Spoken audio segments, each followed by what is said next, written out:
On Tuesday morning, the Board of Commissioners of the Virgin Islands Housing Authority met to discuss the authority's plans for fiscal year 2023. Commissioners learned that annual planning began in early August, with senior leaders meeting in the middle of the month to discuss goals and provide input into plans for the upcoming fiscal year. A public hearing was then held on October 7th, where additional comments were provided and incorporated into the plans, and the process culminated this morning with commissioners considering the plans presented.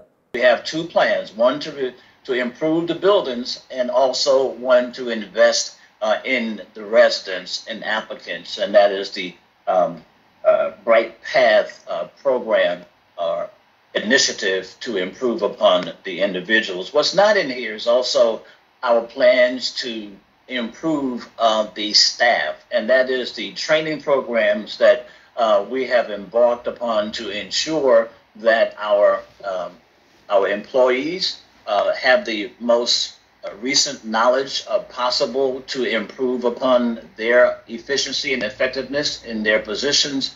And so we support training for all employees, and we encourage certifications in the field of work for all employees. For instance, we encourage our current CFO to obtain a certification CPA, and so on and so forth with modernization development. In those areas, we want the staff to be as efficient and marketable as possible. The proof is that the developments are better off than they were 5 years ago with the resources we've improved on the developments. However, there is still a lot of work to do. $200 million across 3,000 units is a lot of deficiencies. Our asset management department is focusing on not only on repairing the vacant units to lease, but also the occupied units to repair. And in that, we are going to have contractors assist with doing repairs in occupied units as well.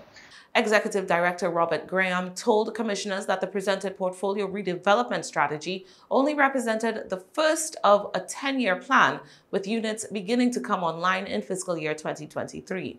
Again, we have 3 developer partners working on 2 projects apiece. And over the intermediate term, beginning next year, we expect to see, on average, 300 units brought online, new or rehab units brought online beginning in fiscal year 2023. We expect buildings to be brought online from Walter I.M. Hodge, and we expect that the Deneau project will return to construction and begin to have units produced in fiscal year 2023 as well. VIHA was still trying to add staff complement so that Bright Path, a resident wellness and empowerment plan created by the agency, could get off the ground. The goal, Graham said, was to find individuals who would advocate for improvements across the board for residents. Part of the plan includes between 3 and 5 resident councils that VIHA expects to come online, which Graham assured would be part of the solution. Apart from resident advocacy, the executive director said that the councils would also be asked to provide input into the design of replacement developments. Another area which required attention by VIHA, according to Graham, was the development of a housing needs strategy, which would address deficiencies and the ongoing housing shortage. Prior to this year, we suggested that we would do screening and we would find ways to deconcentrate the salaries in public housing, but we wanted to really highlight that the goal is admirable from HUD to want to have a balanced balanced housing salaries, from the salaries for residents or household income for residents that is across the spectrum and not just extremely low or low. And we suggest in the annual plan that it's not practical to achieve that goal when in the public housing developments, there are a significant number of low and extremely low income households.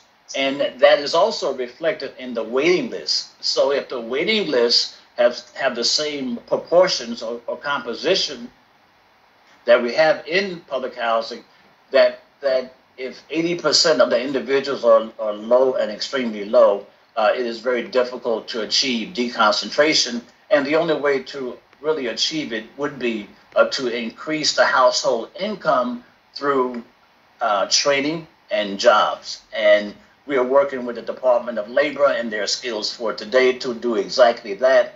We are hoping that we are able to get a couple of hundred individuals through this process and be trained and have the opportunity for jobs, thereby increasing the household income, which will not trigger, at least for the first 18 months, would not trigger an increase in the rent.